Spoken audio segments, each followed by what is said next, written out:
Abertura. Fundo azul. Linha branca horizontal se divide em duas e forma um quadrado que logo se desfaz. Círculo se divide horizontalmente e outros coloridos se desfazem. No centro, repórter Justiça. Auditórios lotados, estudantes atentos ao que está no quadro. Há 2 anos, esta era a realidade de universitários espalhados por todo o país. Imagens assim ficaram no passado, um tempo não tão distante, mas hoje, bem diferente. Campus da UNB. A escrivaninha de casa virou o banco da sala de aula. As explicações agora são virtuais. Acompanhar uma disciplina atrás da outra pelo celular ou pelo computador não é moleza, não. A futura médica Angélica sabe bem disso. A faculdade, por mais que ela esteja tentando entregar todo o conteúdo pra gente, a gente perdeu muito conteúdo no começo, que até agora não foram repostos e a gente está sendo prejudicado, não só nas aulas teóricas, mas nas aulas práticas.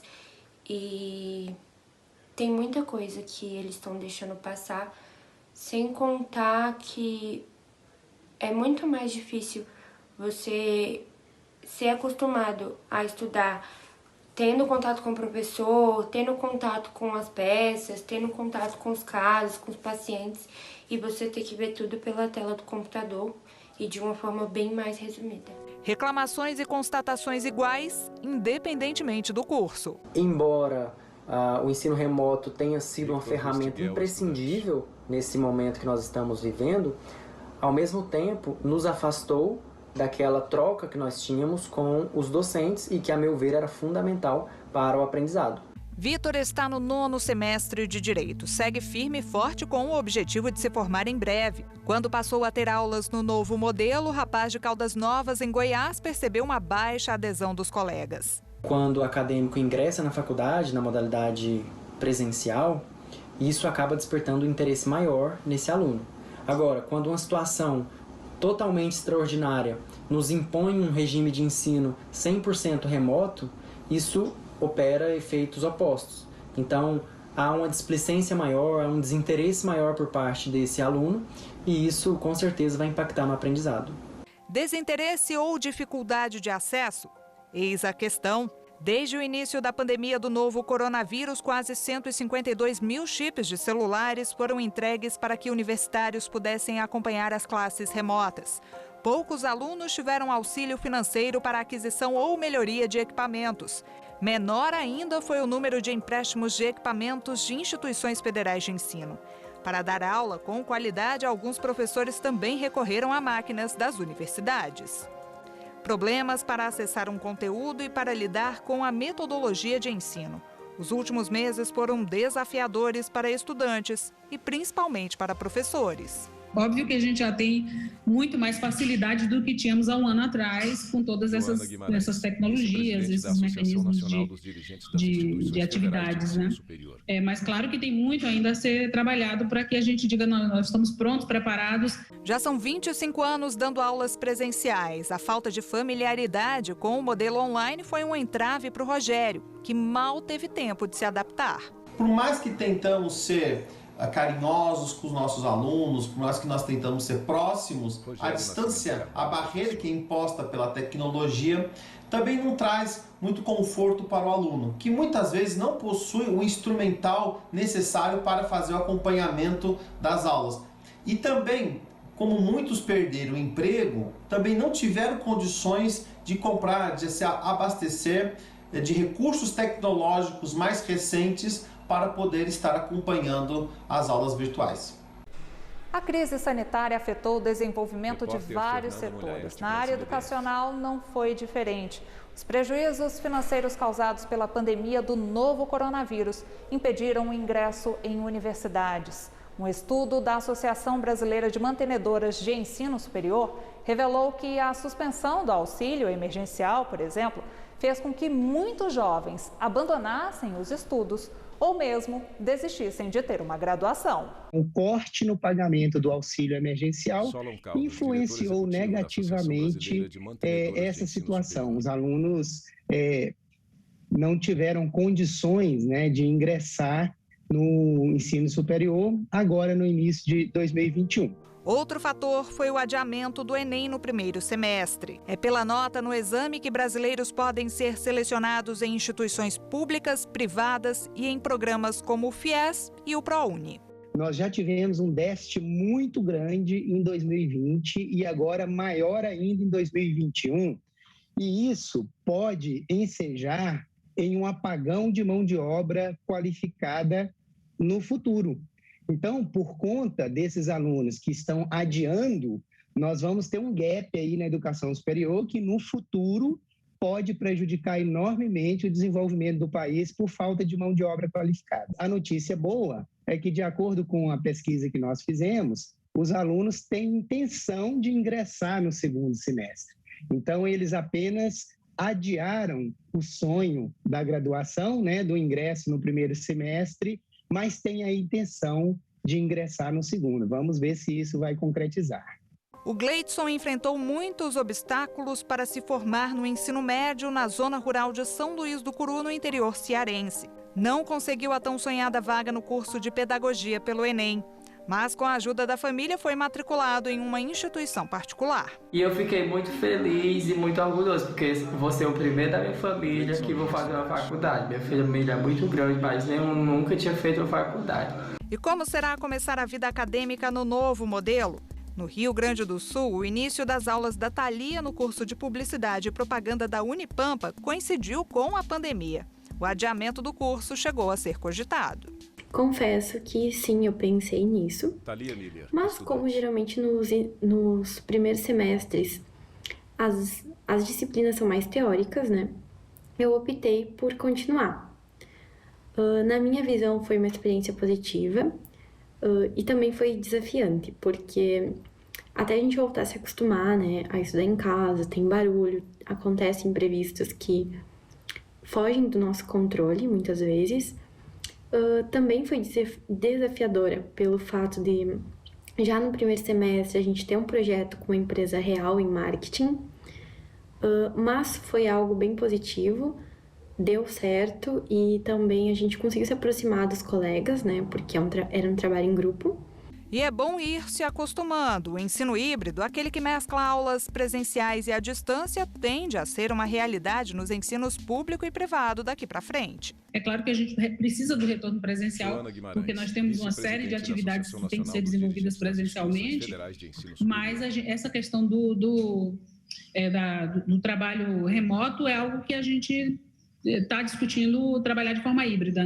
Muitos pontos que podem continuar sendo feitos a partir do trabalho remoto, e é uma discussão, mas a gente ainda não tem, digamos assim, nós não estamos 100% prontos, assim dizer. É claro que a forma como a gente foi obrigado a trabalhar desse jeito, de forma muito rápida e ágil, nós tivemos que ser muito ágeis, ajuda muito a gente a perceber que é possível, Para quem já está há um tempo na universidade, o período de adaptação foi bem complicado. Maria Paula ficou sem aulas na UNB de março a agosto do ano passado. A estudante de fisioterapia teve que correr atrás do prejuízo treinando em casa.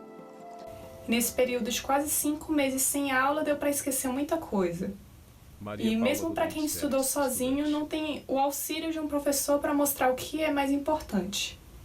Eu mesma comecei a estudar sozinha, conteúdos que eu já tinha dificuldade mesmo presencialmente. Comecei do zero para ver se eu conseguia aprender. Já a Bruna, que está no 6º ano de medicina na Universidade de São Paulo, ficou com as aulas suspensas por 3 meses. Nós ficamos fazendo atividades voluntárias para ajudar tanto no combate à pandemia quanto no auxílio à transição para a educação virtual da nossa faculdade. Aulas práticas são essenciais na formação acadêmica. Preparam o futuro profissional para o mercado de trabalho. Mas em algumas instituições elas correm o risco de não acontecer.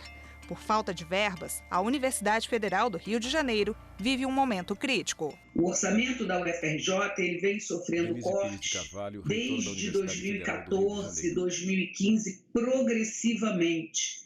E de 2020 para 2021, o corte foi de 20%, linear em todas as rubricas justamente do orçamento destinado ao pagamento das contas. Não há como fazer planejamento numa universidade que tem o tamanho de um município de médio porte sem que a gente saiba qual o orçamento real. E o orçamento brasileiro ele foi votado apenas agora no mês de abril e chegou para as universidades com cortes acima do que o nosso planejamento interno tinha feito. O Ministério da Educação reconhece a redução orçamentária de recursos para a Rede Federal de Ensino Superior na ordem de 16%.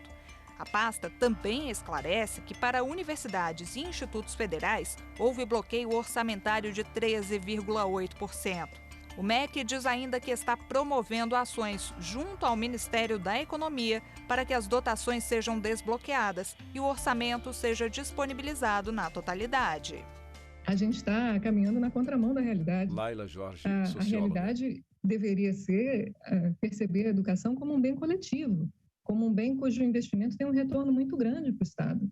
Então, quanto mais educada é uma população, menores vão ser os gastos com segurança pública, menores vão ser os gastos com saúde, mais produtiva vai se tornar a economia, mais sólidas vão ser as nossas instituições públicas. Nós não queremos parar as atividades de pesquisa, não queremos abandonar este modelo, que é um modelo bem-sucedido no mundo todo, de associar o ensino à geração de conhecimento, que proporciona o desenvolvimento socioeconômico dos países, e não queremos atrasar o retorno presencial dos nossos estudantes, que precisam se formar, precisam terminar a graduação para aumentar a taxa de empregos no nosso país.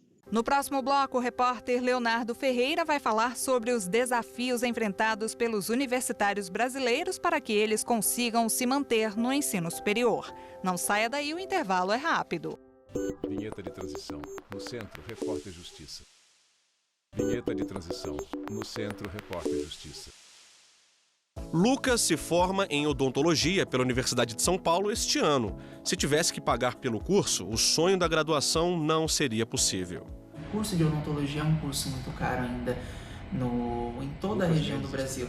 Não só numa questão de mensalidade, mas como de materiais, de EPIs, máscaras, luvas. O ambiente acadêmico prepara o aluno para o mercado de trabalho. No Brasil, 10% das instituições de educação superior são públicas. O restante pertence à rede privada. Para mim, foi uma das primeiras opções estar numa faculdade pública, justamente por conta da minha condição, da minha realidade. Luana mora no Complexo da Maré, no Rio de Janeiro. Estudou a vida toda em escola pública. Hoje é aluna da UFRJ. Eu sou muito a favor de políticas públicas, de cotas que consigam estar ingressando as pessoas da minha classe social, que tiveram as mesmas dificuldades que eu tive, para estarem dentro da universidade pública, que é um dos locais que precisa transbordar conhecimento, mas também precisa transbordar diversidade. É um local que é pago com dinheiro público, que as pessoas precisam ter acesso. Se o acesso ao ensino superior tem lá suas dificuldades, conseguir se manter em uma faculdade é quase sempre um desafio. Muitos estudantes acabam abandonando o curso porque precisam conciliar as aulas com o emprego. Márcio enfrentou esta realidade antes mesmo de passar no vestibular.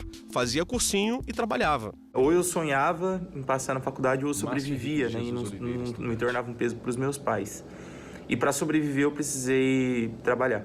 Ele vai ser o primeiro médico da família. Aliás, o único até agora a ter um curso superior. Um orgulho para o pai, que é padeiro, e para a mãe, dona de casa. Estar na Universidade Federal, estudando medicina, só desenvolve essa noção de que eu tenho que devolver para a sociedade aquilo que ela faz por mim, né? Que é me manter com condições para estudar e, enfim. Se compararmos o Brasil com outros países, vamos ver que estamos muito atrasados em relação ao ensino superior. A primeira universidade brasileira foi a Federal do Rio de Janeiro, criada em 1920. Já os espanhóis fundaram as primeiras universidades pelo menos 400 anos antes. Quase 16 milhões de brasileiros têm formação superior, o que equivale a 7,5% da população. O número é considerado pequeno. Em algumas partes do mundo, esse índice chega a 60%. Saímos aí num espaço de 20 anos, né, de de uma parcela de 2%, 1,5% a 7,5%. Então, nós estamos numa curva ascendente. Temos muito a caminhar, mas estamos numa curva ascendente. Para especialistas, o baixo quantitativo de graduados tem vários motivos. As faltas de investimento no sistema de educação em geral e de políticas públicas eficientes para que os jovens não abandonem os estudos são algumas dessas razões. Outro desafio é em relação às igualdades de gênero e raça no ensino superior. Nós constatamos que algo em torno de 80% das pessoas que acessam o ensino superior ainda são, usando uma terminologia do IBGE, são brancos, enquanto pretos e pardos, por exemplo, estão aí em 20%. O Censo da Educação Superior de 2019 revelou que dos 20 cursos com maior número de matrículas, 14 são liderados por mulheres.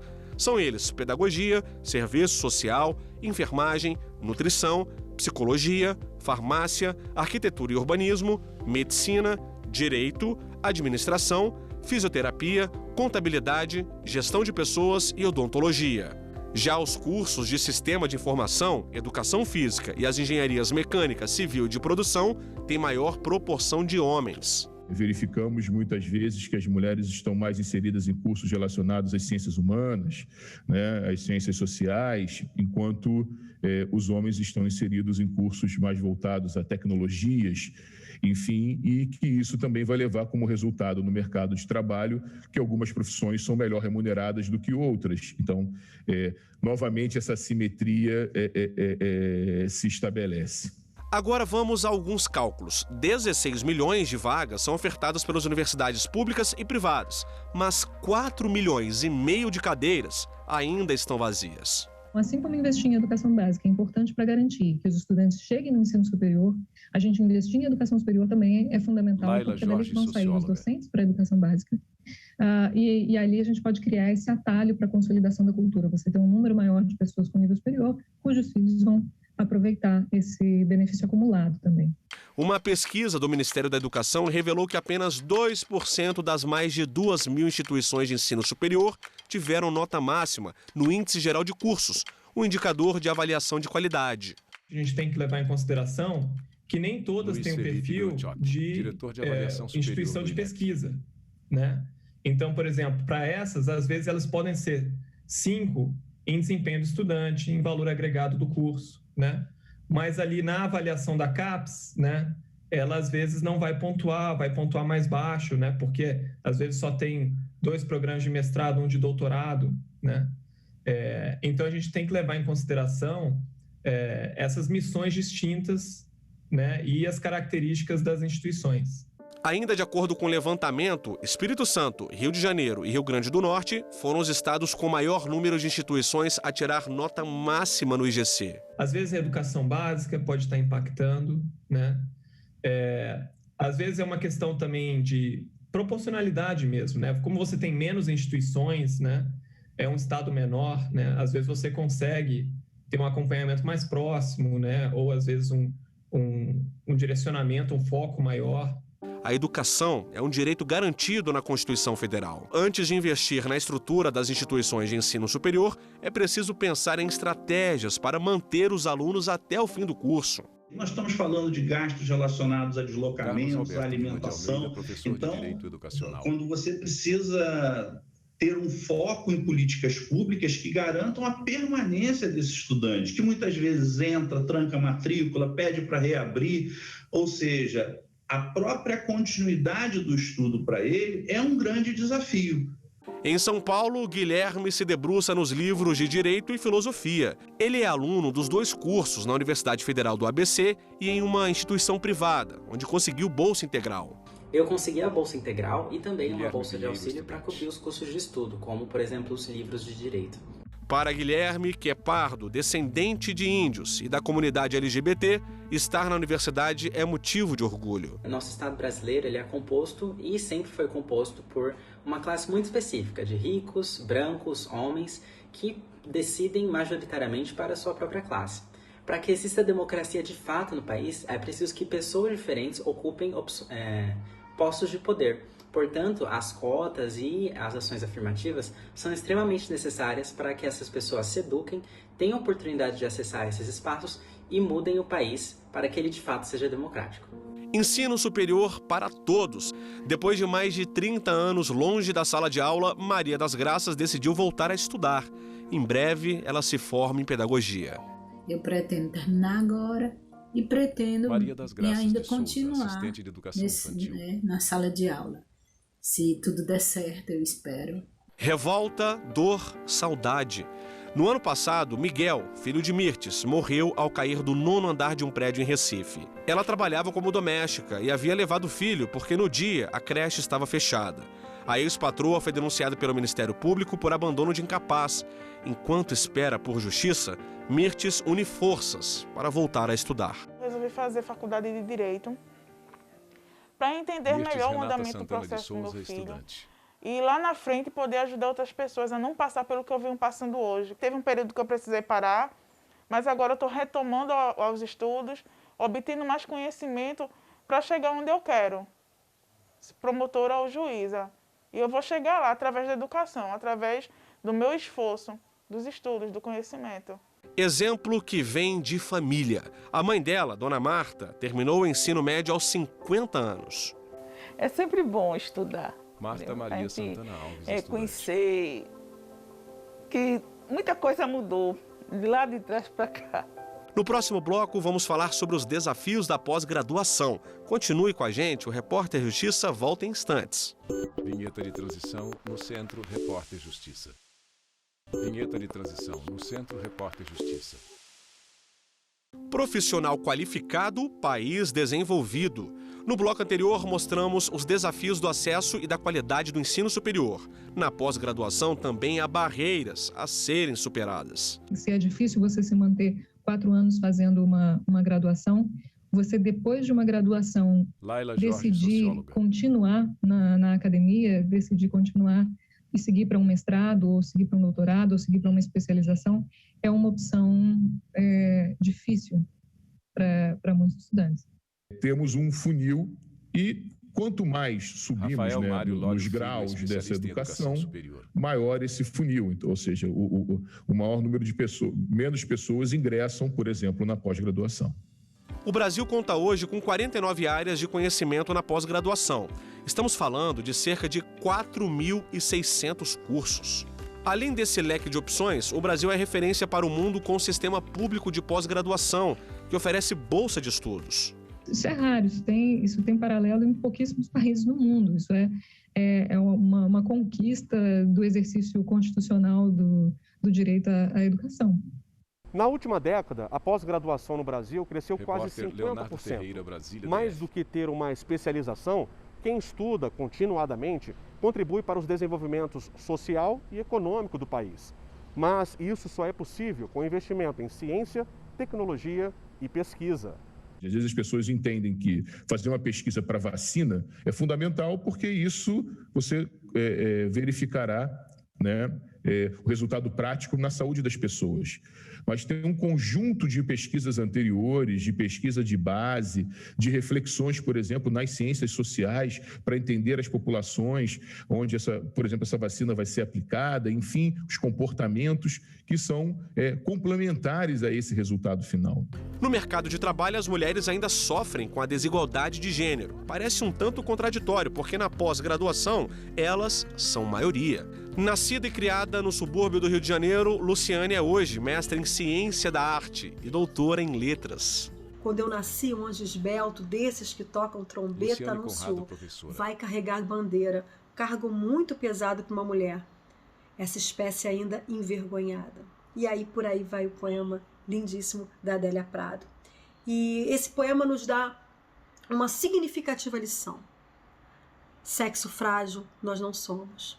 No Gama, cidade próxima a Brasília, a dificuldade enfrentada pela Fernanda tem sido outra. Ela é mestranda em agronegócio pela UNB. A pandemia atrasou os planos da médica veterinária, que deveria defender a tese até o meio do ano. Como o meu trabalho ele é com os consumidores de carne bovina, inicialmente havia-se a pretensão e a organização de realizar esse trabalho fazendo entrevistas pessoalmente com esses consumidores.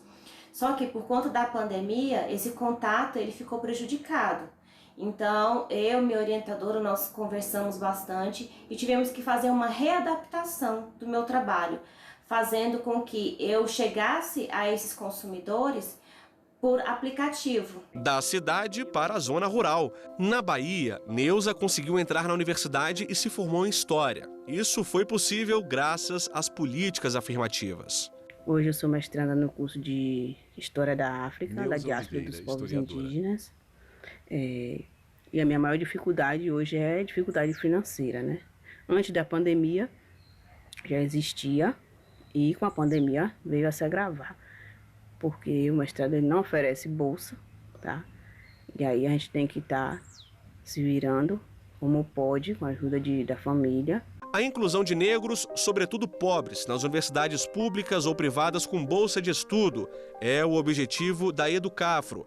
A Educafro lutou e conseguiu a obrigatoriedade de todas as universidades federais terem cota no mestrado e no doutorado para pessoas negras. Vamos vencer!